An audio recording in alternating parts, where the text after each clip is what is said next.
ನಮಸ್ಕಾರ, ಕದಂಬ ನ್ಯೂಸ್ನ ನ್ಯೂಸ್ ಬುಲೆಟಿನ್ಗೆ ಸ್ವಾಗತ. ನಾನು ಹನುಮಂತೇಶ್. ಮೊದಲಿಗೆ ಹೆಡ್ಲೈನ್ಸ್. ಎಲ್.ಕೆ. ಅಡ್ವಾಣಿಗೆ ಭಾರತ ರತ್ನ ಗೌರವ ಘೋಷಣೆ. ಅರಣ್ಯ ಸಚಿವ ಈಶ್ವರ್ ಖಂಡ್ರೆ ವಾಹನಕ್ಕೆ ಮುತ್ತಿಗೆ ಹಾಕಿ ಕಾರಂಜ ಸಂತ್ರಸ್ತರ ಆಕ್ರೋಶ. 5 ವರ್ಷಗಳ ಬಳಿಕ ಉದ್ಘಾಟನೆ ಭಾಗ್ಯ ಕಂಡ ಕನ್ನಡ ಸಾಹಿತ್ಯ ಭವನ. ಅಡ್ವಾಣಿಗೆ ಭಾರತ ರತ್ನ ಘೋಷಣೆ, ಸಿದ್ಧಗಂಗಾ ಶ್ರೀಗಳಿಗೆ ಯಾಕಿಲ್ಲ ಎಂದ ಸಿಎಂ ಸಿದ್ದರಾಮಯ್ಯ. ದಿಢೀರನೆ ಇಂದು ರಾಜೀನಾಮೆ ನೀಡಿದ ಪಂಜಾಬ್ ರಾಜ್ಯಪಾಲ. ಇವಾಗ ಸುದ್ದಿಗಳ ವಿವರ. ಬಿಜೆಪಿಯ ಹಿರಿಯ ಮುತ್ಸದಿ ಎಲ್.ಕೆ. ಅಡ್ವಾಣಿಯವರಿಗೆ ದೇಶದ ಪ್ರತಿಷ್ಠಿತ ಭಾರತ ರತ್ನ ಪ್ರಶಸ್ತಿಯನ್ನ ಪ್ರಧಾನಿ ನರೇಂದ್ರ ಮೋದಿ ಅವರು ಘೋಷಣೆ ಮಾಡಿದ್ದಾರೆ. ಲಾಲಕೃಷ್ಣ ಅಡ್ವಾಣಿಯವರು ಎಲ್.ಕೆ. ಅಡ್ವಾಣಿ ಅಂತಲೇ ಪರಿಚಿತರು. ಬಿಜೆಪಿ ಪಕ್ಷದ ಸಹ ಸಂಸ್ಥಾಪಕರಲ್ಲಿ ಇವರು ಕೂಡ ಒಬ್ಬರಾಗಿದ್ದಾರೆ. ಹಿಂದೂ ರಾಷ್ಟ್ರೀಯವಾದಿ ಸ್ವಯಂ ಸೇವಕ ಸಂಘಟನೆಯಾದ ರಾಷ್ಟ್ರೀಯ ಸ್ವಯಂ ಸೇವಕ ಸಂಘದ ಸದಸ್ಯರು ಕೂಡ ಆಗಿದ್ದಾರೆ. 90ರ ದಶಕದಲ್ಲಿ ರಾಮ ಮಂದಿರಕ್ಕಾಗಿ ಹೋರಾಟ ಮಾಡಿದ ಧೀಮಂತ ನಾಯಕ ಅಂದ್ರೆ ಅದು ಎಲ್.ಕೆ. ಅಡ್ವಾಣಿಯವರು. ವಿರೋಧ ಪಕ್ಷದ ನಾಯಕನಾಗಿಯೂ ಕೂಡ ಕೆಲಸ ಮಾಡಿದ್ದಾರೆ. ಹೀಗಾಗಿ 2009ರ ಲೋಕಸಭಾ ಚುನಾವಣೆಯಲ್ಲಿ ಪ್ರಧಾನಿ ಅಭ್ಯರ್ಥಿ ಕೂಡ ಆಗಿದ್ದರು. ಆದರೆ ಈ ಎಲೆಕ್ಷನ್ ಅಲ್ಲಿ ಕಾಂಗ್ರೆಸ್ ಗೆದ್ದು ಅಧಿಕಾರದ ಚುಕ್ಕಾಣಿ ಹಿಡಿದಿತ್ತು. ಹೀಗಾಗಿ ಅವರಿಗೆ ಪ್ರಧಾನಿ ಹುದ್ದೆ ಕೂಡ ಕೈತಪ್ಪಿತ್ತು. ನಗರದ ಕನ್ನಡ ಸಾಹಿತ್ಯ ಭವನದ ಉದ್ಘಾಟನಾ ಕಾರ್ಯಕ್ರಮದ ವೇಳೆ ರಾಜ್ಯದ ಅರಣ್ಯ ಖಾತೆ ಸಚಿವ ಹಾಗೂ ಜಿಲ್ಲಾ ಉಸ್ತುವಾರಿ ಸಚಿವ ಈಶ್ವರ್ ಖಂಡ್ರೆ ಅವರ ವಾಹನಕ್ಕೆ ಮುತ್ತಿಗೆ ಹಾಕಿ ಕಾರಂಜ ಸಂತ್ರಸ್ತರು ಪ್ರತಿಭಟನೆಯನ್ನ ನಡೆಸಿದರು. ಕಳೆದ 2 ವರ್ಷಗಳಿಂದ ಜಿಲ್ಲಾ ಉಸ್ತುವಾರಿ ಸಚಿವರ ಕಚೇರಿ ಎದುರು ಅನಿರ್ದಿಷ್ಟಾವಧಿಯ ಧರಣಿ ಮಾಡುತ್ತಿರುವ ರೈತರು ಸಂತ್ರಸ್ತರಿಗೆ ಸೂಕ್ತ ಪರಿಹಾರ ನೀಡುವಂತೆ ಹಲವು ಬಾರಿ ಸರ್ಕಾರಕ್ಕೆ ಒತ್ತಾಯಿಸಿದ್ದರು.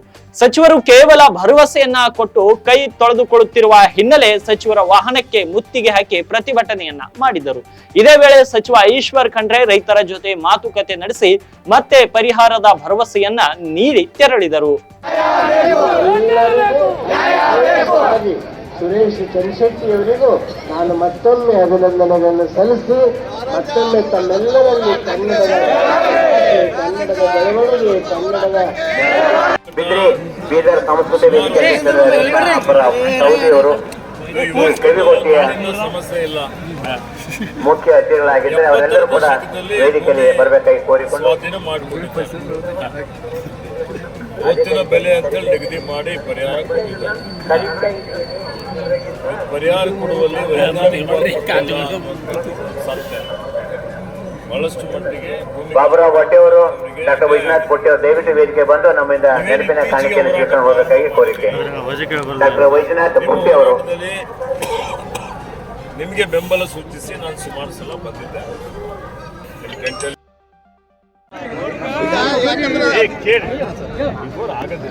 ಕ್ಯಾಮ್ರಾ ಸೈಡಿಗೆ ಬರ್ರಿ ಸರ, ಎಲ್ಲರೂ ದಯವಿಟ್ಟು ಸೈಡಿಗೆ ಬರ್ರಿ. ಕರೆಕ್ಟ್ ಬರ್ತಾರೆ, ಸುಮ್ಮನೆ ಗಡ್ಬಡ್ ಮಾಡಿದ್ರೆ ಕರೆಕ್ಟ್ ಬರ್ತಾರೆ. ನೀವು ಹಿಂಗೆ ಬಸರ ಹಿಂಗೆ ನೋಡಿ ಸೈಡಿಗೆ ಬರ್ರಿ.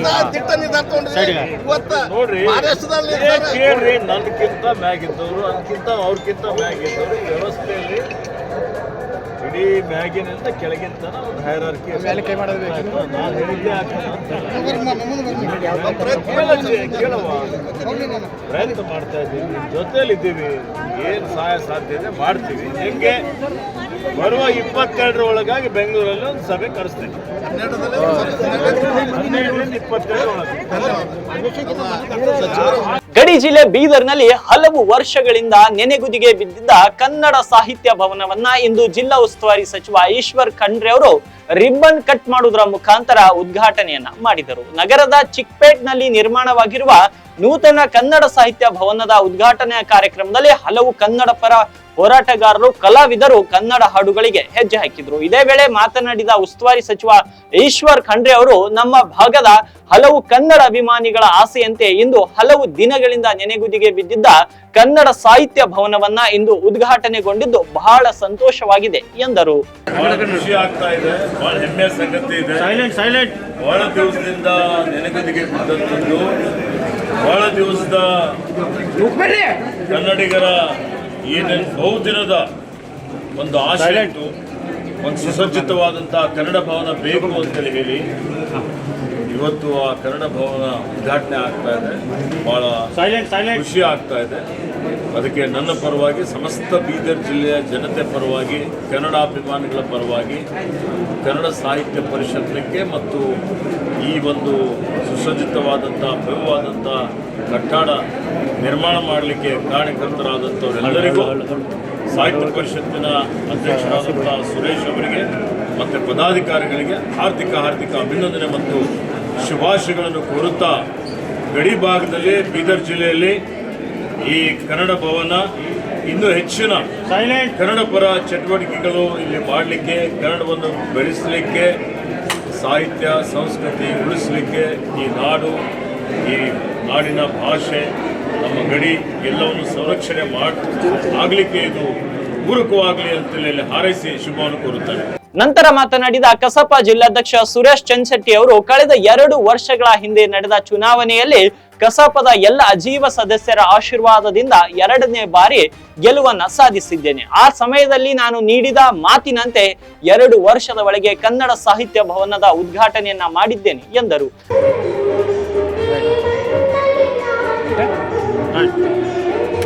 ಸಿರಿಗನ್ನಂ ಗೆಲ್ಗೆ ಇವತ್ತು ಬೀದರ್ ಜಿಲ್ಲೆಯ ನಮ್ಮೆಲ್ಲ ಕನ್ನಡ ಸಾಹಿತ್ಯ ಪರಿಷತ್ತಿನ ಆಜೀವ ಸದಸ್ಯರು ಇರ್ಬೋದು, ಕಲಾವಿದರಿರ್ಬೋದು, ಸಾಹಿತಿಗಳಿರ್ಬೋದು, ಸಮಸ್ತ ಕನ್ನಡ ಬಾಂಧವರ ಸುಮಾರು 5 ದಶಕಗಳ ಕನಸು ಇವತ್ತು ನನಸಾಗಿದೆ ಅನ್ನೋ ಮಾತನ್ನು ಈ ಸಂದರ್ಭದಲ್ಲಿ ನೆನಪುತ್ತಾ ನಿಜವಾಗ್ಲೂ ಇವತ್ತು ಬಹಳ ಸಂತಸ ಮತ್ತು ಸಂಭ್ರಮದ ದಿನ ಅಂತೇಳಿ ಈ ಸಂದರ್ಭದಲ್ಲಿ ನಾನು ಭಾವಿಸಿದ್ದೀನಿ.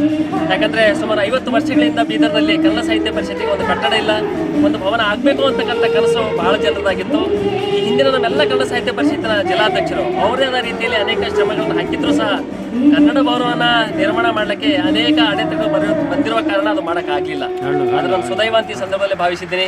ಯಾಕಂದರೆ ಬೀದರ್ ಜಿಲ್ಲೆಯ ಸಮಸ್ತ ನಮ್ಮ ಆಜೀವ ಸದಸ್ಯರ ಒಂದು ಆಶೀರ್ವಾದದಿಂದ ನಾನು ಕಳೆದ ಸಲ ಕನ್ನಡ ಸಾಹಿತ್ಯ ಪರಿಷತ್ತಿನ ಅಧ್ಯಕ್ಷನಾಗಿದ್ದಾಗ ಒಂದು ಮಾತನ್ನು ಹೇಳಿದ್ದೆ, 6 ತಿಂಗಳ ಒಳಗಾಗಿ ಒಂದು ವೇಳೆ ನಿವೇಶನವನ್ನು ಮಾಡದಿದ್ದರೆ ಕನ್ನಡ ಸಾಹಿತ್ಯ ಪರಿಷತ್ಗೆ ರಾಜೀನಾಮೆ ಕೊಟ್ಟು ಹೊರಗೆ ಹೋಗ್ತೀನಿ ಅಂತೇಳಿ ಅಂದುಕೊಂಡಂತೆ ಕಳೆದ ಸಲ ನಾನು 6 ತಿಂಗಳ ಒಳಗಾಗಿಯೇ ಇಲ್ಲಿ 1 ಎಕರೆ ನಿವೇಶನವನ್ನು ಪಡೆಯುವಂಥ ಕೆಲಸಗಳನ್ನು ಮಾಡಿದ್ದೆ. ಅದಾದ ನಂತರ ಅನೇಕ ಮೂಗರ ಮುಖ್ಯಮಂತ್ರಿಗಳು ಬೇರೆ ಬೇರೆ ಸರ್ಕಾರ ಬಂದ ಸಲುವಾಗಿ ಅನುದಾನ ಬರದೇ ಕಾರಣ ಅದು ಹಾಗೆ ಉಳ್ಕೊಂಡು ಬಿಟ್ಟಿತ್ತು. ಮತ್ತೆ 2ನೇ ಅವಧಿಗೆ ನಾನು ಮುಂದಾದಾಗ ಜನರಲ್ಲಿ ಮನವಿಯನ್ನು ಮಾಡಿಕೊಂಡಿದ್ದೆ. ಈ ಸರಿ ಇನ್ನೊಂದು ಅವಕಾಶಗಳನ್ನು ಕೊಟ್ಟಿದ್ದೆ, ಆದರೆ ನಾನು 2 ವರ್ಷಗಳಲ್ಲಿ ಕನ್ನಡ ಭವನವನ್ನು ನಿರ್ಮಾಣ ಮಾಡ್ತೀನಿ ಅಂತೇಳಿ ಅಂದುಕೊಂಡಂತೆ ನನ್ನೆಲ್ಲ ಕನ್ನಡ ಸಾಹಿತ್ಯ ಪರಿಷತ್ ಆದಿವಾಸಿ ಸದಸ್ಯರು ನನಗೆ ಆಶೀರ್ವಾದ ಮಾಡಿ ಸುಮಾರು 1000 ಮತಗಳಿಂದ ನನ್ನ ಗೆಲ್ಲಿಸಿದ್ರು. ಅದನ್ನು ನಾನು ಮತ್ತೆ 2 ವರ್ಷಗಳಲ್ಲಿ ಯಾವ ಮಾತನ್ನು ಆಡಿದ್ದೀನೋ ಅದು ಅಂದುಕೊಂಡಂತೆ ಇವತ್ತು ಇಷ್ಟೊಂದು ಭವ್ಯವಾದ ಕಟ್ಟಡವನ್ನು ಈ ಸಮಾರಂಭದ ಉದ್ಘಾಟಕರಿಗೆ ನಮ್ಮೆಲ್ಲ ನೆಚ್ಚಿನ ಬೀದರ್ ಜಿಲ್ಲೆ ಉಸ್ತುವಾರಿ ಸಚಿವರಂತ ಸನ್ಮಾನ್ಯ ಶ್ರೀ ಈಶ್ವರ ಖಂಡ್ರೆಯವರು ಉದ್ಘಾಟನೆಯನ್ನು ಮಾಡಿದ್ರು. ಮಾನ್ಯ ರಹೀಂ ಖಾನ್ ಅವರು ಬೀದರ್ನ ಸಚಿವರು ಅಧ್ಯಕ್ಷತೆಯನ್ನು ವಹಿಸಿದ್ರು. ರಘುನಾಥ್ ಮಲ್ಕಾಪುರಿ ಇರ್ಬೋದು, ಜೊತೆಗೆ ನಮ್ಮ ಕನ್ನಡ ಸಾಹಿತ್ಯ ಪರಿಷತ್ನ ರಾಜ್ಯಾಧ್ಯಕ್ಷರು ಡಾಕ್ಟರ್ ನಾಡೋಜ ಮಹೇಶ್ ಜೋಶಿರವರು ಸಂವಾದದಲ್ಲಿ ಭಾಗವಹಿಸಿದ್ರು. ಅನೇಕರ ಸಹಾಯ ಮತ್ತು ಸಹಕಾರ ಈ ಕಟ್ಟಡಕ್ಕೆ ಇದು ಒಬ್ಬರಿಗೆ ಅದ್ಲಾರ್ದೇನೆ ನಮ್ಮ ಇಡೀ ತಂಡ ಅಂದರೆ ನಮ್ಮ ಕನ್ನಡ ಸಾಹಿತ್ಯ ಪರಿಷತ್ ಎಲ್ಲ ತಂಡವು ಸೇರಿಕೊಂಡು ಇಷ್ಟೊಂದು ಸುಂದರವಂತ ಭವನ ನಿರ್ಮಾಣಕ್ಕಾದ ಸಾಧ್ಯ ಆಗಿದೆ. ಗಡಿ ಪ್ರದೇಶ ಅಭಿವೃದ್ಧಿ ಪ್ರಾಧಿಕಾರದ 2 ಕೋಟಿ ರೂಪಾಯಿಗಳನ್ನು ನಮ್ಗೆ ನೀಡಿದ್ದಾರೆ. ಜೊತೆಗೆ ನಮ್ಮ ಬಸವರಾಜ ಸೇಡಂ ಅವರು ಅಂದರೆ ರೇವಣಸಿದ್ದಪ್ಪ ಜಲಾದೆ ಅವರ ಒಂದು ಸಹಕಾರದಿಂದ 25 ಲಕ್ಷ ರೂಪಾಯಿಗಳನ್ನು ಮಾನವ ಕಲ್ಯಾಣ ಕರ್ನಾಟಕ ಮಾನವ ಸಂಪನ್ಮೂಲ ಆ ಸಂಘದಿಂದ ಈ ದುಡ್ಡು ಬಂದಿದೆ. ಜೊತೆಗೆ ನಮ್ಮ ಬೀದರ್ನ ಸಂಸದರಾಗಿರುವಂತಹ ಭಗವಂತ ಖೂಬಾರ್ ಅವರು 10 ಲಕ್ಷ ರೂಪಾಯಿಗಳನ್ನು ನೀಡಿದ್ದಾರೆ. ರಹೀಂ ಖಾನ್ ಅವರು ಕೂಡ 10 ಲಕ್ಷ ರೂಪಾಯಿಗಳನ್ನು ನೀಡಿದ್ದಾರೆ. ವಿಧಾನ ಪರಿಷತ್ನ ಸದಸ್ಯರಾಗಿರುವಂತಹ ಮಲ್ಕಾಪುರಿ ಅವರು 5 ಲಕ್ಷ ರೂಪಾಯಿಗಳನ್ನು ನೀಡಿದ್ದಾರೆ. ಇವರೆಲ್ಲ ಜೊತೆನೆ ಇನ್ನು ಕನ್ನಡ ಸಾಹಿತ್ಯ ಪರಿಷತ್ಗೆ ಖಾಸಗಿ ವ್ಯಕ್ತಿಗಳು ಕೂಡ ನಾವು ಕೈ ಜೋಡಿಸ್ತೀವಿ ಅಂತ ತಿಳ್ಕೊಂಡು ನಮ್ಮ ಪೂಜ್ಯ ಹಾರ್ಕೊಂಡ ಶ್ರೀಗಳು 2 ಲಕ್ಷ ರೂಪಾಯಿಗಳನ್ನು, ಬಸವರಾಜ್ ಧನ್ನೂರು ಅವರು 1 ಲಕ್ಷ ರೂಪಾಯಿಗಳನ್ನು ನೀಡಿದ್ದಾರೆ. ಜೊತೆಗೆ ನನ್ನ ಪ್ರೀತಿಯ ಸ್ನೇಹಿತ ಹನುಮಂತ ಬುಳ್ಳ 11,000 ರೂಪಾಯಿ ನೀಡಿದ್ದಾರೆ. ಶಿವಾನಂದ ಪಾಟೀಲ್ 21,000 ರೂಪಾಯಿ ನೀಡಿದ ಮೂಲಕ ಎಲ್ಲ ಫ್ಯಾನ್ಗಳನ್ನು ಅವರು ದೇಣಿಗೆ ಕೊಟ್ಟಿದ್ದಾರೆ. ಈ ರೀತಿ 10 ಹಲವಾರು ಜನ. ಅದ್ರ ಜೊತೆ ಗುರುಮ ಸಿದ್ದರೆಡ್ಡಿ ಅವರು 1 ಲಕ್ಷ ರೂಪಾಯಿಗಳನ್ನ ಅವರು, ಬಾಲಾಜಿ ಬಿರಾದಾರ್ ಅವರು 50,000 ನೀಡ್ತೀನಿ ಅಂತ ಹೇಳಿದ್ದಾರೆ. ಇವರೆಲ್ಲರ ಸಹಕಾರದಿಂದ ಇಷ್ಟೆಲ್ಲ ಕೆಲಸಗಳನ್ನ ಇಲ್ಲಾಗಿದೆ. ಈಗಾಗಲೇ ನಿಮ್ಗೆ ಗೊತ್ತಿರೋ ಹಾಗೆ ಕೆಳಗೆ ಒಂದು ಸುಸಜ್ಜಿತವಾದಂಥ ಒಂದು ದಾಸೋಹ ಭವನ ಇದೆ. ಅದ್ರ ಜೊತೆನೇ ಒಂದು ಆರ್ಟ್ ಗ್ಯಾಲರಿ ಇದೆ.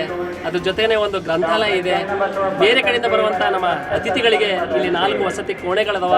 ಜೊತೆಗೇ ಕಲಾವಿದರಿಗೆ ಅಂತೇಳಿ 2 ಡಾರ್ಮೆಟ್ರಿಗಳಂತ ದೊಡ್ಡ ಕೋಣೆಗಳನ್ನು ಇಲ್ಲಿ ಮಾಡಿದ್ದೀವಿ. ಜೊತೆಗೆ ಒಂದು 500 ಜನ ಕೂಡುವಂಥ ಇಲ್ಲಿ ವಿಶೇಷವಾದಂಥ ಒಂದು ಸಭಾಭವನವನ್ನು ಇಲ್ಲಿ ನಿರ್ಮಾಣ ಮಾಡಿದ್ದೆವು. ನಿಜವಾಗ್ಲೂ ಈ ಸಂದರ್ಭದಲ್ಲಿ ನಮ್ಮ ಬೀದರಿನ ನಮ್ಮೆಲ್ಲರ ನೆಚ್ಚಿನ ಜನಪರ ಮತ್ತು ಜೀವಪರ ಕಾಳಜಿಯ ಸನ್ಮಾನ್ಯ ಜಿಲ್ಲಾಧಿಕಾರಿ ಅಂತ ಗೋವಿಂದ ರೆಡ್ಡಿ ಸರ್ ಅವರಿಗೆ ನಾನು ವಿಶೇಷವಾದ ಧನ್ಯವಾದ ಮತ್ತು ಕೃತಜ್ಞತೆಗಳನ್ನು ಸಲ್ಲಿಸಬೇಕು. ಯಾಕಂದರೆ ಈ ಕಟ್ಟಡವನ್ನು ನಮಗೆ ವಹಿಸೋದಿರ್ಬೋದು ಮತ್ತು ಸಣ್ಣ ಸಣ್ಣ ಪುಟ್ಟ ಏನೇ ಕೆಲಸಗಳಿರಲು ಯಾವುದಕ್ಕೂ ಒಂದು ಕ್ಷಣವನ್ನು ತಡ ಮಾಡಲಾರ್ದೇನೆ ಇಡೀ ಕನ್ನಡ ಸಾಹಿತ್ಯ ಪರಿಷತ್ತಿನ ಭವನದ ನಿರ್ಮಾಣಕ್ಕೆ ಅತ್ಯಂತ ರೀತಿಯಲ್ಲಿ ನಮಗೆ ಸಹಕಾರ ನೀಡಿದ್ದಾರೆ. ಮಾನ್ಯ ಜಿಲ್ಲಾಧಿಕಾರಿಗಳಿಗೂ, ಪೊಲೀಸ್ ವರಿಷ್ಠಾಧಿಕಾರಿಗಳಿಗೂ, ನಮ್ಮ ಜಿಲ್ಲಾ ಪಂಚಾಯತ್ ಮುಖ್ಯ ಕಾರ್ಯನಿರ್ವಹಣಾಧಿಕಾರಿಗಳು ಸೇರಿದಂತೆ ಎಲ್ಲ ಅಧಿಕಾರಿಗಳಿಗೂ, ನಗರಸಭೆ ಇರ್ಬೋದು, ಉಳಿದಂಥ ಎಲ್ಲ ಇಲಾಖೆಗಳು ಅವರೆಲ್ಲರಿಗೂ ನಾನು ವಿಶೇಷವಾದ ಧನ್ಯವಾದ ಮತ್ತು ಕೃತಜ್ಞತೆಗಳನ್ನು ಸಲ್ಲಿಸ್ತೀನಿ.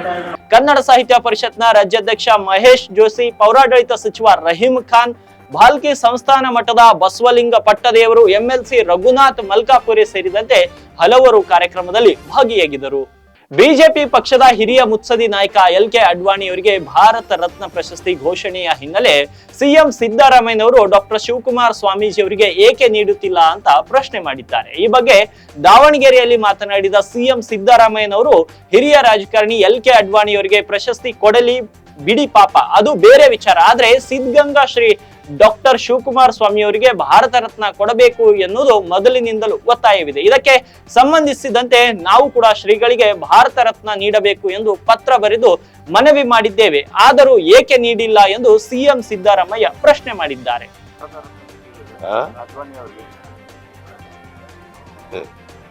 ಕೊಡ್ಲಿ ಪಾಪ, ಬೇಡ ಅಂತಂದವ್ರು ಅವರಿಗೆ, ಅದ್ವಾನಿ ಅವ್ರಿಗೆ. ನಮ್ ಕನ್ಸರ್ನ್ ಇರೋ ಕೇಳಿದ್ರೆ ನಾನು ಇವರು ಪತ್ರ ಬರೆದಿದ್ದೆ ಈಗ, ಶಿವಕುಮಾರ್ ಸ್ವಾಮೀಜಿ ಅವರು ಕೊಡ್ರಿ ಅಂತ, ಕೊಟ್ಟಿಲ್ಲ.